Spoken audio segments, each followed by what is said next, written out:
Live from Washington, D.C., this is Balance of Power with Joe Mathieu. Donald Trump brings the affordability tour to the Motor City.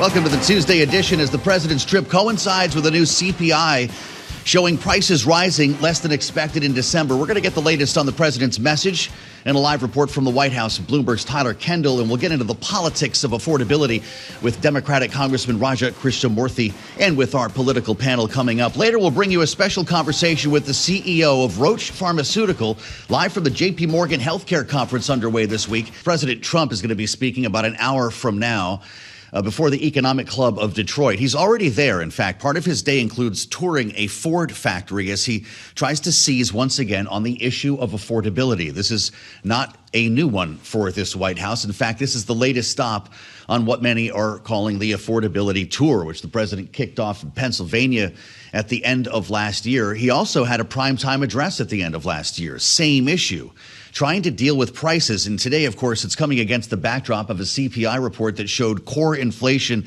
up less than expected in December. That's the upshot for investors today, even if they are worried about what the banks are telling us. The president, remembering that primetime address, it was the 18th of December, trying to trump the White House policies on prices. Here he was.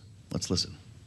We're bringing our economy back from the brink of ruin. I am bringing those high prices down and bringing them down very fast. You will see this in the new year. I will announce some of the most aggressive housing reform plans in American history.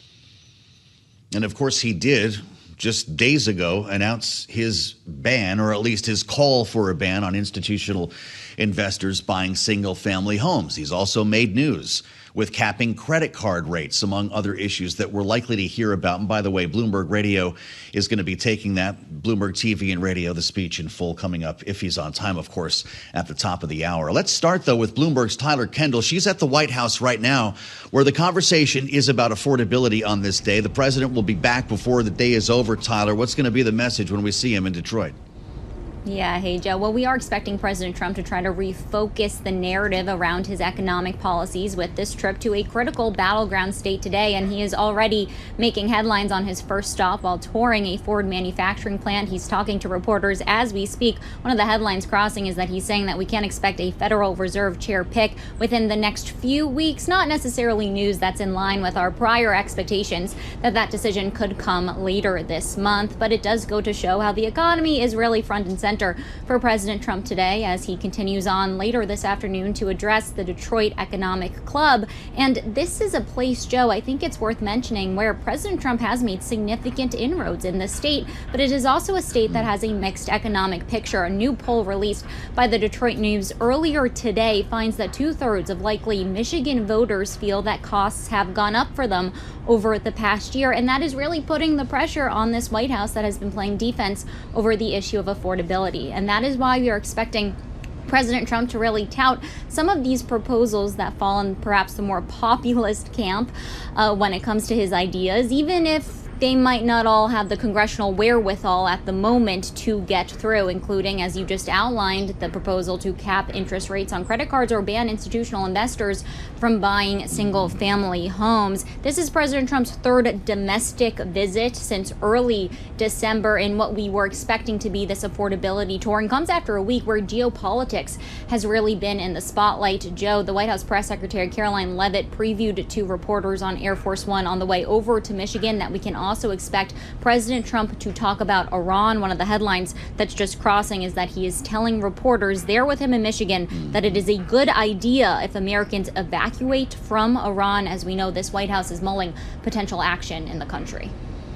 Yeah, I'm glad you mentioned that, Tyler. The president speaking as he makes his way toward the speech in Detroit, saying that Steve Witkoff, his special envoy, met with Iran's exiled crown prince over the weekend.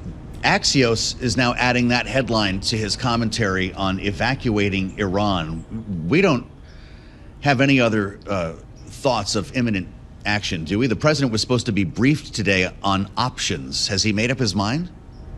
Well, at this point, the White House hasn't put out whether or not he was. A senior administration official did confirm over the weekend that President Trump was presented with an array of military options for potential strikes and that he was seriously considering authorizing an attack in the country after he has openly backed the protesters. But at the same time, the White House had been maintaining that diplomacy was still on the table, confirming that Iran had asked the U.S. for a direct meeting. But then, Joe, we got this post from President Trump earlier today on Truth Social where he said that he was calling off completely all meetings between the U.S. and Iran. So we are drum beating potentially here to an announcement or a decision from the administration, but we know that there are an array of options on the table, from direct military strikes to cyber attacks to, of course, keeping those channels of communication open. The president on Truth Social writing to Iranian patriots, he says, keep protesting, take over your institutions. Tyler, thank you so much. Tyler Kendall on the North Lawn of the White House. Save the names of the killers and abusers, Donald Trump writes. They will pay a big price. I have canceled all meetings with Iranian officials until the senseless killing of protesters stops. Help, he says, is on the way. MIGA, M-I-G-A. I guess we're making Iran great again. We'll see what the congressman thinks about this. Raja Krishnamoorthi, the Democrat from Illinois, is with us right now on Bloomberg TV and radio. And Congressman, it's good to have you back. I hope the year is starting out well for you. Are we about to go to war with Iran? I don't know. I'm hopeful that we are not. I hope that cooler heads prevail. Right now, however, the protesters in Iran are showing incredible bravery, and they are basically, unfortunately, being met with unspeakable violence. There are estimates that thousands of Iranians have been murdered by their government, and we have to speak with one international voice in support of them and a free and democratic Iran. Yeah, President threatening tariffs on those who do business with Iran. Congressman, your thoughts on what that means for China and for U.S. trade with China, knowing that you were, of course, the top Democrat on the China Select Committee. Where's the president going with this? Well, I think that these types of sanctions seem to make sense to me. At this point, the Iranian regime is basically, in my humble opinion, basically using their oil profits to continue to militarize, to deprive their people of their freedoms, but also to continue with, malicious activities around the Middle East. We've seen this time and again. And I think that at this point, again, I'm hopeful for a diplomatic solution, but the violence needs to come to a halt right now. We're seeing some terrible numbers, Congressman. And I think you might have seen those pictures of those body bags. Group. Yes, we sure did. So with all of this said, is decapitation of the regime a realistic prospect right now? Does that need to happen? Well, you're talking about the supreme leader. There's a president, but really the president reports to the supreme leader. I don't think that is something that I don't see that in the cards right now. I think that at this point, my hope is that we, working with our international partners, whether it's the Chinese or others who have leverage with the Iranians, are going to get them to stop the violence that's being committed, the atrocities. And I think that, again, the CCP, the Chinese Communist Party, has a great amount of leverage with the Iranians because they purchase so much Iranian oil, but they also have other security ties with them. And if they are a responsible international actor, then they should do whatever it takes to use their leverage in a responsible manner in Iran. Well, we can't talk about all of this without bringing up Venezuela, Congressman. You introduced the No Occupation of Venezuela Act, the NOVA Act, as you say, to ban taxpayer dollars from being spent to occupy, run, or subsidize what you call oil exploitation in Venezuela. Without military boots on the ground, Congressman, how possibly could we secure a place like Venezuela that would make it safe for oil companies to do business there? I don't know. I think that the Trump administration doesn't know either exactly what they're doing in Venezuela. There doesn't seem to be a thought-out plan for the day after having taken Maduro out of power. Now, I think that what we are doing is two things. One, in Congress, we need to pass this war powers resolution that would prevent our armed forces from being deployed in Venezuela without the consent of the American people through Congress. And then the second is no taxpayer dollars should be used to run or occupy Venezuela. My biggest concern is that as Trump meets with these oil executives in the White House and they say, well, we can't do this without this and that and maybe other incentives, that he basically asks American taxpayers to fund those incentives. And so this seems like a very timely piece of legislation, one that me and Joaquin Castro introduced, and I'm going to continue to pursue it. Is the bank shot on China worth all of this? Congressman, China was Venezuela's biggest buyer of oil. Is this good for America? Well, I think that, in my humble opinion, the American people don't want a military adventure anywhere in the world after Iraq and Afghanistan. They don't want another Iraq-style occupation of Venezuela. And if the Trump administration disagrees, they should come to Congress. Donald Trump should come to Congress, defend his position, and then try to get the support of the American people on his side before he commits either American lives or American treasure to this, in my humble opinion, reckless military adventure in Venezuela. Well, he says it's going to bring oil prices down and help secure the country. And while we talk about prices, I'm curious your thoughts on the president's affordability speech today. He's going to be talking, Congressman, about an hour from now in Detroit. And he's been calling for a lot of ideas that have been very closely associated with your party. Capping credit card fees would be one of them. Banning institutional buyers of single-family homes would be another. We spoke with Senator Elizabeth Warren last evening. She said she got a phone call from Donald Trump suggesting they work together on the issue of affordability. Is this what brings Democrats and Republicans together? I'm all ears. I'm all ears. Whatever we can do to work together to actually bring down the costs of American staple goods or services, whether it's childcare or health care, or whether it's education or groceries or rent, let's do it. But let me just point out one thing on healthcare.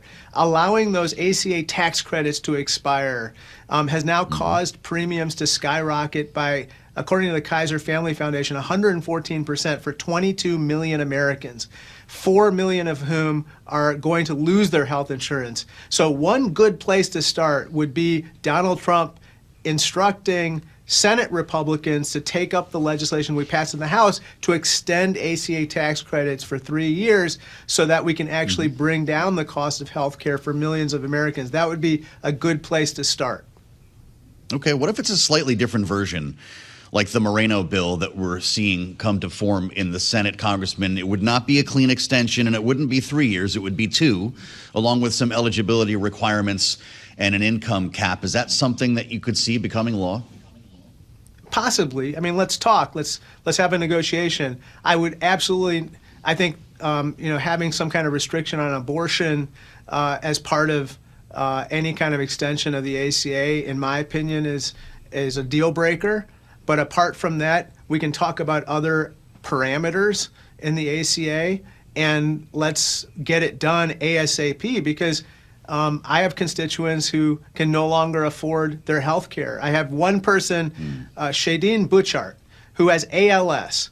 She was paying $1,100 per month for her health insurance. It's now skyrocketed past $2,200 per month, which consumes the entirety of her husband's Social Security check. That is wrong. That's absolutely wrong, and we've got to do something about it. That's why we should act expeditiously to extend these ACA tax credits.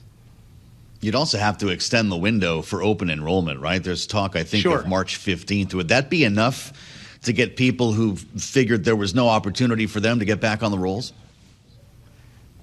I'm open to that. Whatever it takes to give people an opportunity to kind of sign up again, because you're right. Some people did sign up in the hopes that the tax credits would get extended, and other people just said it's just too expensive, and they just failed to sign up.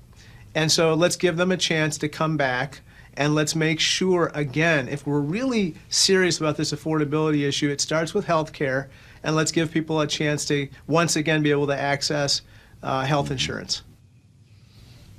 I know that nobody wants a government shutdown, at least for the most part. I take lawmakers at their words on both sides of the aisle on that, Congressman, but there are real questions.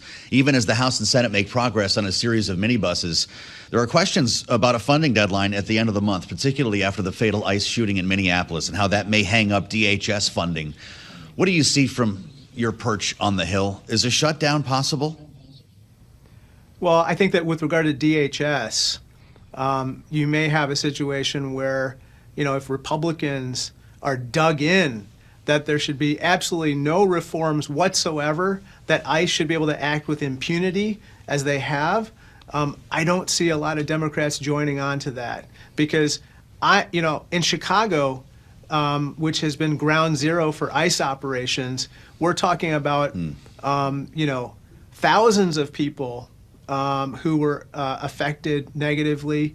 I actually visited the Broadview Detention Center, and I toured it, and I found out that many people are targeted not based on their having a criminal record, okay, but they might just be collaterally in the vicinity of an ICE operation, and so they are basically removed, despite the fact that Donald Trump promised that he was only targeting the worst of the worst. Instead, he's disrupted communities, torn families apart, and that is wrong. And I think that the American people are on the same page as Democrats with regard to that sentiment.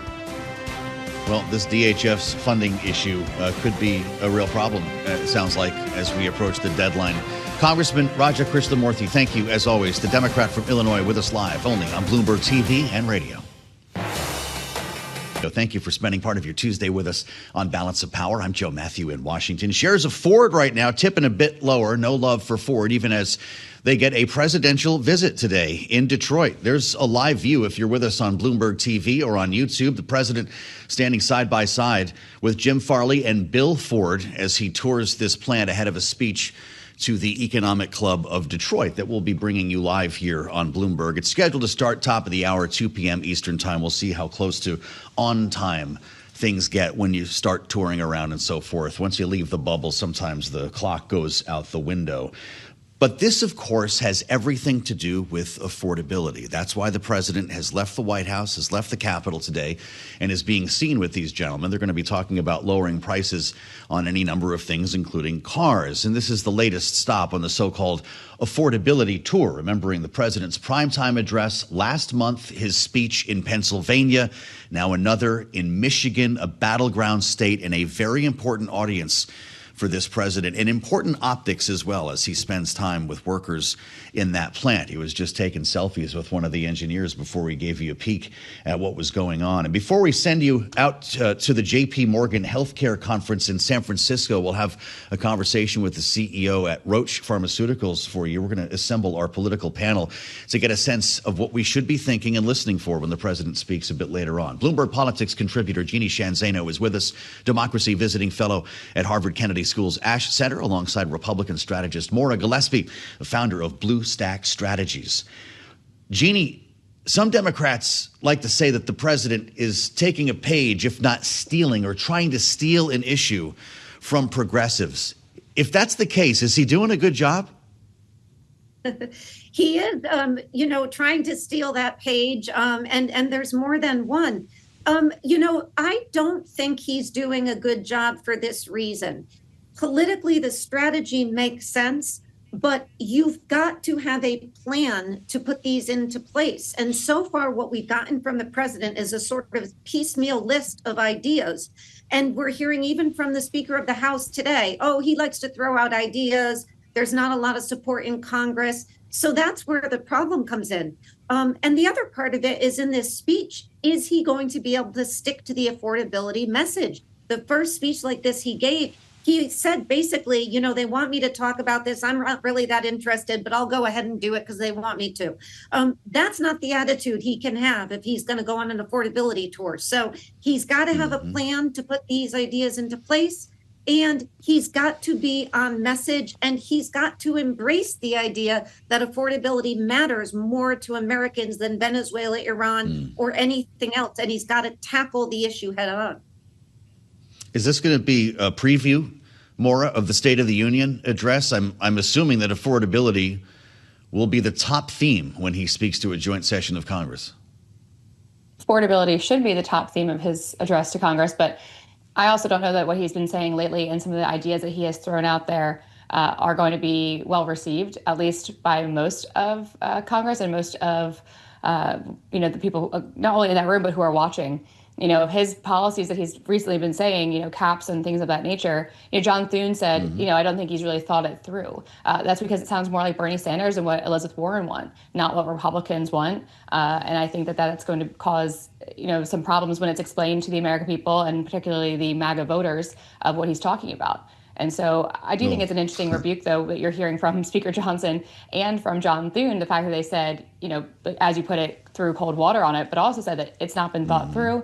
He just says these things. So to Jeanne's point, let's see how he handles this opportunity today in Detroit. But what I would hope to hear as a Republican is more talk about free markets, more talk about the opportunities to deregulate and, create sustained growth, not necessarily the things that he's putting forward, and not really actually tackling affordability.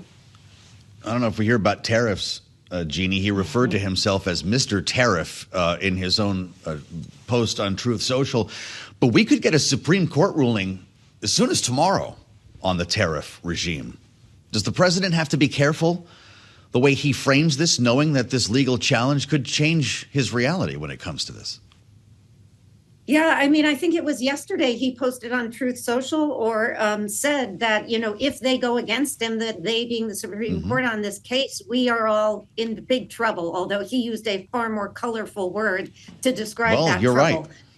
Right. I don't know if I'm allowed to say it, so I'll let you. But, the tariffs are such an important issue because there's many people, and I am one of them, who believe that the higher prices that Americans are feeling have a lot to do with these tariffs, or as we should call them, taxes. That is why, in part, it also is due to COVID and many other long-term issues, why we are seeing higher prices. And so it is just mind-numbing that the president, for all his talk about, sort of co-opting Elizabeth Warren and Bernie Sanders' ideas, doesn't want to tackle head-on his own real role in this, which is the imposition of the tariffs. I'm one of the people who thinks the best thing the Supreme Court can do with him, do for him rather politically, is to tell him, sorry, no go on these tariffs. I don't think he agrees with me on that, but they are a real problem for the economy, and they are costing Americans because they are taxes. I believe the president said that if the Supreme Court strikes down the tariff regime, Maura, that we are screwed. And seeing that in all caps with exclamation points written by the president of the United States is somewhat startling. Is he right? No, I think to Jeanne's point, Republicans would also relish in the Supreme Court striking down these tariffs because it would help them as they go home and talk to their constituents who are facing higher prices and not having understood, quite frankly, what Trump meant, when he was running for office in 24, when he talked about tariffs. I don't think that a large swath of his voter base fully understood that it was a tax on them and that countries weren't going to respond in accordance with putting the burden on themselves. They're going to put it on the consumer. And small businesses are certainly feeling it most harshly. I also think that's interesting. You talked about the Ford stock, right? Talking about what's happening in Detroit. Even with his visit, it's not, skyrocketing. You mentioned earlier about Exxon, seeing a skyrocket for having been sort of lambasted by the president and threatened in that way. I do think that we're seeing some sort of almost the opposite reaction of where Trump decides to talk, the president decides to attack. is where actually they're doing better, right? I don't think that people are, we saw it in the midterms, or excuse me, the gubernatorials in Virginia and New Jersey. A lot of these things are actually a vote against Donald Trump. So the things that are happening, he is becoming more and more toxic, I do think, to a larger base of the country and a larger base of the global community. And so members of Congress, especially in the Republican Party, really do need to pay attention to that and see how their stock is going in terms of where voters land with them as their representative. Maura Gillespie and Jeanne Zaino, great conversation. Thank you both for a smart panel, as always. It's good to see you both. We're going to have more on today's CPI data with real numbers on prices that the president is packing with him as he heads for Detroit. After a special conversation now at the J.P. Morgan Healthcare Conference that's underway this week in San Francisco. My colleague Katie Greifeld with a special guest, the CEO of Roche Pharmaceuticals. Katie, take it away. Joe, thank you. Like you said, sitting here with Teresa Graham. She is the CEO of Roche Pharmaceuticals. Teresa, to start, great to see you. Nice to see you as well. Given that we're speaking on balance of power, I have to start with politics because Roche, one of several drug companies that signed a deal with the White House to lower drug prices. So looking forward, how would you anticipate this impacts your growth and your strategy overall in the upcoming years? So when we signed the agreement, we did so with the intent of helping to lower costs for the most vulnerable patients in the U.S. through discounts to the Medicaid program, but also in furtherance of having additional conversations with affluent countries outside the U.S. to ensure that they're paying their fair share for innovation. So let's talk a little bit about your pipeline as well, because, I mean, taking a look at Roche's stock over the past year, what a catalyst you saw when it comes to that interim analysis of the trial of your breast cancer drug in particular. Can you give us an update on how big you think this particular drug could become for Roche? So Q4 was certainly an exciting time for our pipeline. Not only did we announce the positive trial for giredestrant with lidERA and adjuvant breast cancer, we also had positive data for fenebrutinib in MS. But when you think about what giredestrant could mean for patients with hormone receptor positive breast cancer, this is 80% of people who have breast cancer. This data, which read out positively at its interim analysis, really provides us with a new standard of care for this incredibly important indication, something that is incredibly effective and highly tolerable, particularly within hormone receptor positive breast cancer. These patients are on these treatments for many, many years. So having a safe, effective, and highly tolerable regimen is incredibly impactful. And so for the layperson, how does this this drug that you're developing for breast cancer, how does this differ from the existing hormone therapies that are out there? And I think, it goes back to what I was just saying with this idea of tolerability. When you are on a treatment for many, many years in a chronic fashion, it really matters that you're able to take your medicine and stay persistent because it fits with your lifestyle. Giredestrant continues to be an oral medicine. At interim analysis, its data showed it to be just as effective as the current standards of care, but in a far more tolerable fashion. So we truly believe that we're well positioned to be the new standard of care.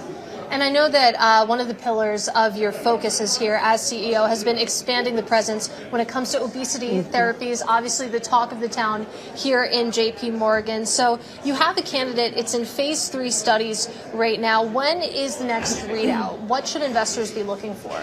So as you know, we have spent the last couple of years really building out an incredibly comprehensive obesity profile, which is really well positioned to help us lean into the obesity market as we see it evolving in the future. 2026 is going to be an important year for our obesity assets. We have 5 phase 2 trials reading out, which will all inform phase 3s across our most significant assets in obesity. And I know you've stated your intent to become a top 3 player when it comes to the obesity market by 2030, but we know that already it's pretty crowded. You think about Eli Lilly, you think about Novo Nordisk. What gives you the confidence that you can, really realistically compete here with some of the big guys? Yeah. I think it's twofold. One, it's the portfolio that we've been able to build over the last couple of years, but it's also how we intend to compete in the obesity market. We believe that the obesity market over time is going to become a very heterogeneous place where you have patients who are looking for different solutions that are very specifically designed to their own health goals. And the portfolio that we've been able to craft over the last number of years allows us to help patients regardless of where they are in their weight loss journey or what their overall health goals will be. And not just specifically to obesity, but, when it comes to potential inorganic growth here, when it comes to potential M&A, I know you just recently acquired a biotech, 89 Bio, here for $3.5 billion. Would you consider, going that route when it comes to sort of filling out your pipeline and your portfolio? So Roche has always been a company that is really dedicated to following and identifying transformative science in many different places. We are committed to expanding our portfolio through both organic and inorganic growth. But when we look at thousands of deals a year, and we are always looking for where do we find great scientific fit and a great financial opportunity, and then combining that together, we believe we have sufficient resources in order to continue to grow our portfolio in a meaningful way. All right, to do it in-house. Teresa, it's great to get some time with you. Really appreciate it. Thank you so much. All right, Joe, Mathieu, I'll send it back to you. So much. Fascinating. And this JP Morgan healthcare conference that's underway right now is one of the most important gatherings of executives here making some very important announcements. And there you have it from Roche. The GLP-1 they're talking about, the obesity drug, is CT-338, a weight loss injection going into phase 3 trials, as she mentioned. And of course, this is coming against the backdrop of a massive battle between Eli Lilly and Novo Nordisk. I want to talk this out just a little bit with Jessica Nix, Bloomberg health reporter, who's with us live from World's headquarters in New York. Jessica, I don't know what your thoughts are on competing with the big boys here. You just heard it from Roche. Is there room for a third player in this world? It's not just talking about a third player in this room. It's talking about a fourth and a fifth. You mentioned it's the JP Morgan healthcare conference going on right now in San Francisco. That's one of the buzzwords that we're hearing at this conference as we're covering it. It's obesity. It's all any of these companies are talking about and trying to throw their hat in the ring. Even earlier today, AstraZeneca was talking about its upcoming trials as well in this space. So to your point, maybe room for a fifth, a sixth, or a seventh. None of them are bigger than Eli Lilly. And the story that we saw Lilly roll out yesterday with NVIDIA is pretty remarkable here. NVIDIA is investing $1 billion into this AI drug laboratory with Lilly. Is that the future of this story? Artificial intelligence? It sure seems like it. What's interesting is people really thought that AI was going to revolutionize medicine and drug development, but we haven't really seen that come to fruition. So this partnership between Eli Lilly and NVIDIA is one of the first times that we're seeing that really come together. It's also one of the biggest deals that's coming out of this conference. Usually this conference is known for a lot of deal making, but we haven't been seeing as much activity compared to this deal between those two companies. And both CEOs were at the conference last night, really hawking it at an event together. Rubbing elbows with some high-powered people here. I know that NVIDIA is working with Thermo Fisher as well. What would this drug lab do? What does AI bring to a pharmaceutical company that it could not do already? It's really about speeding up drug development processes. So it's going to be looking at how we can actually use AI in that process, from automating research tasks to just doing clinical, easy tasks that a researcher might be interested in making it move a little bit faster.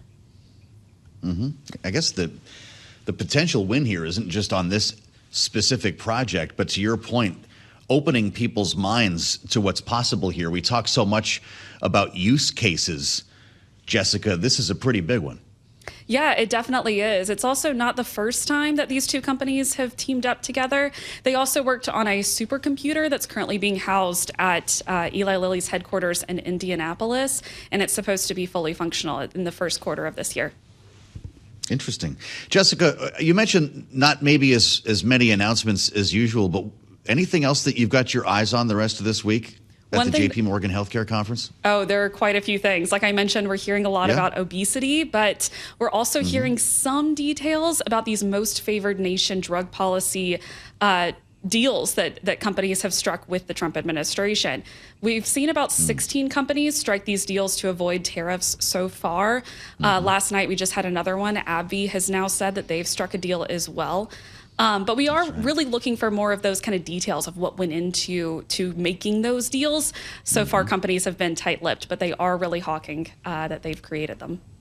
What's driving the markets and what might be in play, not just the rest of this week, but the bulk of earnings reporting season. I'll remind everybody, the S&P 500 closed at a new closing high last night. We are right there bumping our heads against the ceiling. And there are some concerns, of course, about valuations depending on the sector that you're talking about, requiring these companies to knock the cover off the ball when they report. So we're dealing with JPM. As Charlie mentioned, we've got Delta earnings as well, and want to compare notes with Kristine Aquino, the managing editor for Bloomberg's Markets Live blog. Kristine, it's great to see you. How worried are we about earnings reporting season?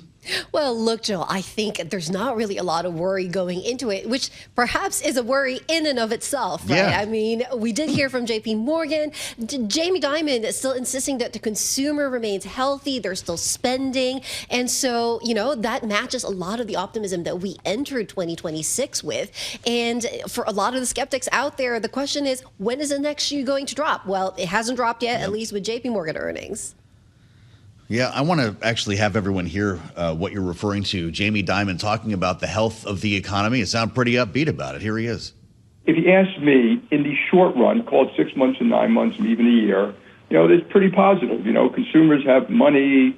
There's still jobs, even though it's weakened a little bit. There is a lot of stimulus coming from the one big, beautiful bill.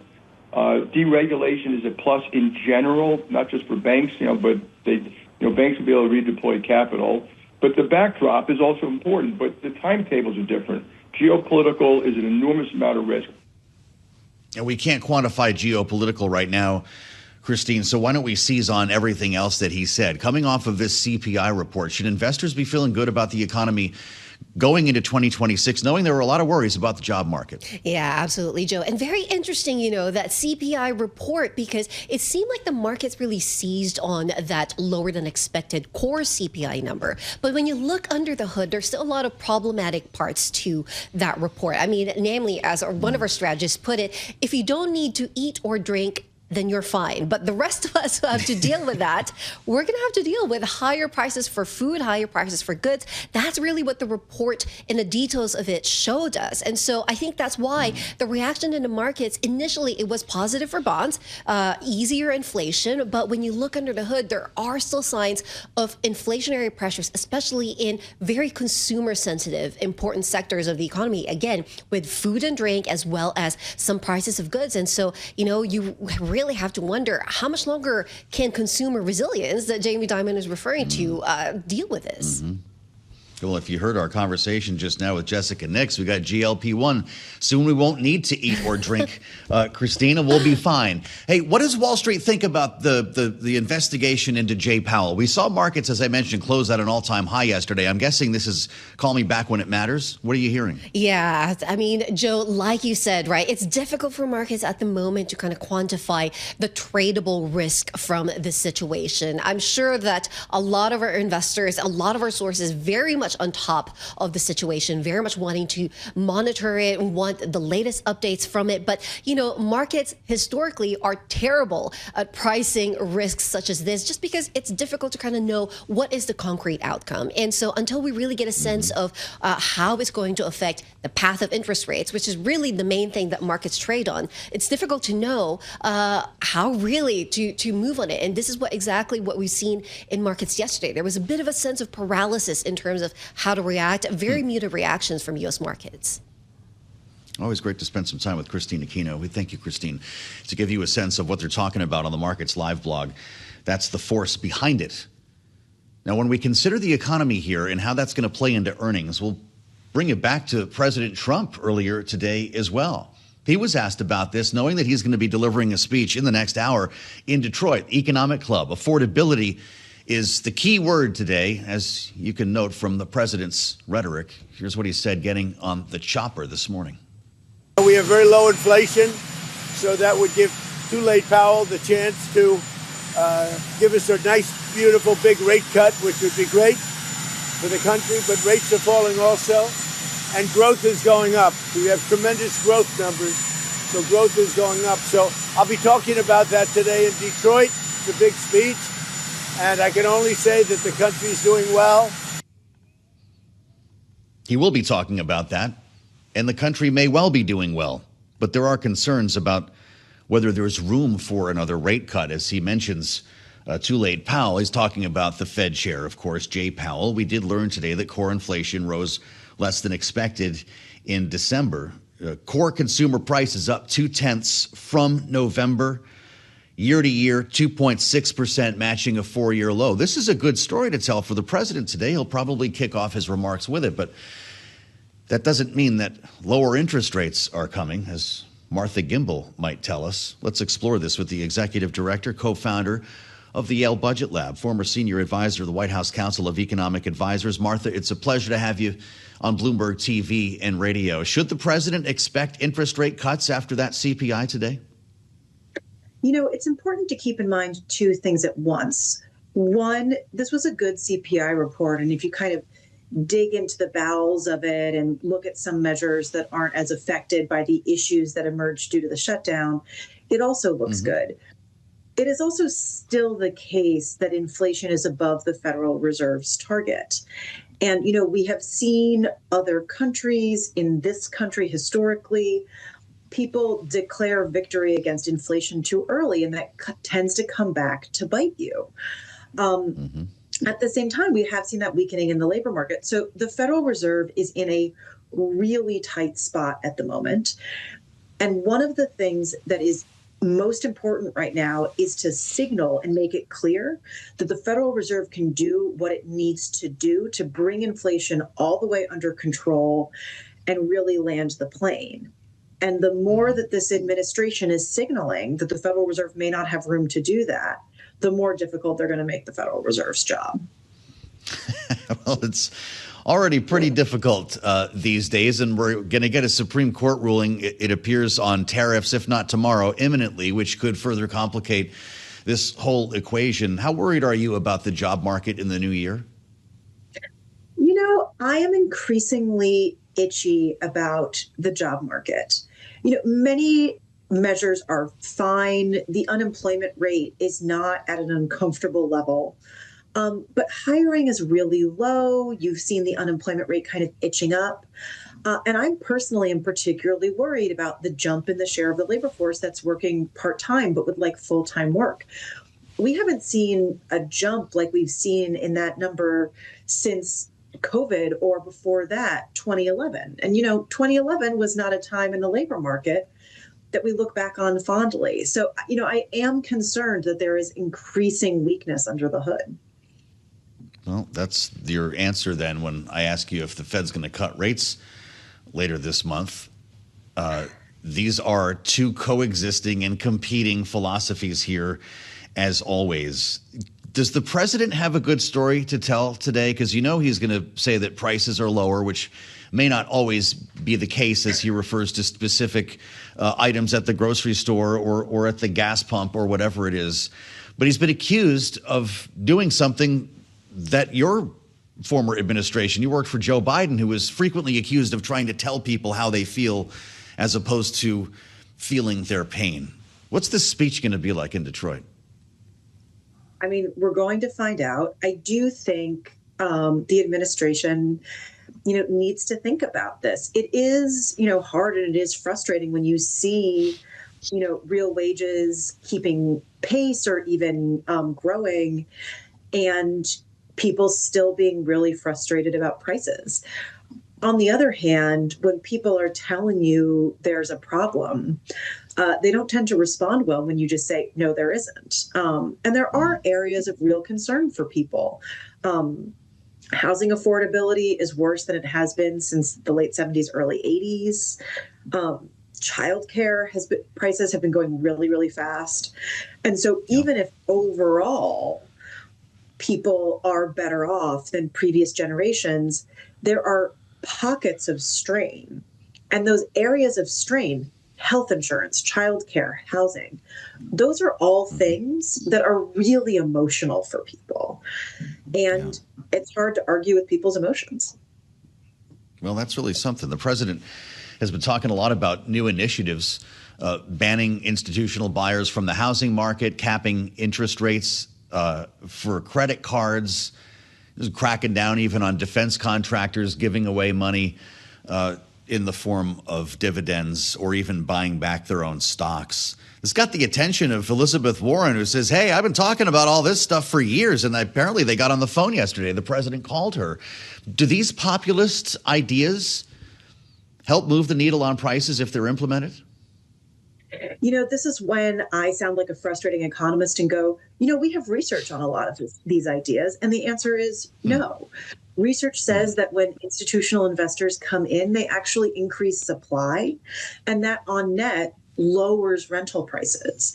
Research says that when you take away sources of credit, which is what would happen by capping credit card interest rates, people tend to turn to riskier forms of credit. There are states that banned payday loans. And in response, people got physically hurt because they turned to loan sharks instead. And so, it is not the case that you can simply say, oh, we don't like this thing, we're going to ban it. You have to think about what the consequences of doing so are. Yeah. We spoke with Republican Senator Roger Marshall about this. It was his bill, by the way, the capping credit card interest rates that is apparently being revived now that the president has indicated his interest here. Here's what he told us about how this would help consumers. Let's listen. I think it's important to realize that American families are paying $300 a month between paying interest on their credit card as well as the swipe fees. That banks are charging 20 to 30% interest, that Americans are paying 7 times more for swipe fees than the European Union is. So I think that what we've seen here is this oligomonopoly between 2 credit cards and a handful of banks. So I think that this will lower the cost of gas and groceries by 1 or 2%. And when the American people see that, they'll get behind it and push their members of Congress to pass this. Now, what do you think about that, Martha? 1 to 2%. You're saying, though, it would squeeze the credit market, right? I think the research on this is pretty clear that it would squeeze the credit market. And, the problem is if you promise people that something is going to happen and then it doesn't, they are going to notice. And I think people need to be really, really careful when suggesting policies that sound good and may even feel good to people, but where we know because of decades of research, the impacts will not be what the consumer is looking for. Mm-hmm. You expect no rate cuts in 2026? I think so much of this depends on what happens at the Federal Reserve. And also, what happens with the path of the labor market and inflation. I do think at the moment it makes sense for the Fed to kind of hold tight, especially given the weirdness we have in CPI data because of the shutdown, to kind of try to see what happens and, give themselves some space. They've just done some rate cuts. I think they do have time to see how this shakes out. We're going to be hearing from the president in just a couple of moments. He's being introduced right now in Detroit. He's going to be speaking at the Economic Club or for the Economic Club at an event that has quite a room full here. Martha, how concerned are you about this, if at all, this investigation into Jay Powell? This was quite a shock to the Capitol yesterday when everybody learned about this DOJ probe facing possibility of criminal charges. Does the market care about this right now, or does more need to happen? The market seems to be somewhat calm about this. I think that is partly because you've seen Republican lawmakers rushing out to say, absolutely not, we will not stand for this. I think you've seen the administration signaling that they're backing down from this in various ways. That being said, I do think the market is underreacting to political risk in a lot of ways, not least of which concerns the Federal Reserve. This administration has been very clear that they would like the Federal Reserve to be paying more attention to the whims of the White House and to be lowering interest rates. Tamar Phillipson, who used to work with Kevin Hassett at the CEA, who's obviously currently a top candidate for the Fed chair position, said that Kevin Hassett doesn't think that the Federal Reserve should be, quote, completely, end quote, dependent on the White House. That word completely is doing a lot of work there. They have been signaling that they are not as interested in an independent Federal Reserve as we are used to enjoying historically. We'll see how much they can make that happen. But I think people need to take this seriously. All right, Martha. I'm really glad we had a chance to talk. Martha Gimbel, Executive Director, Co-Founder, Yale Budget Lab.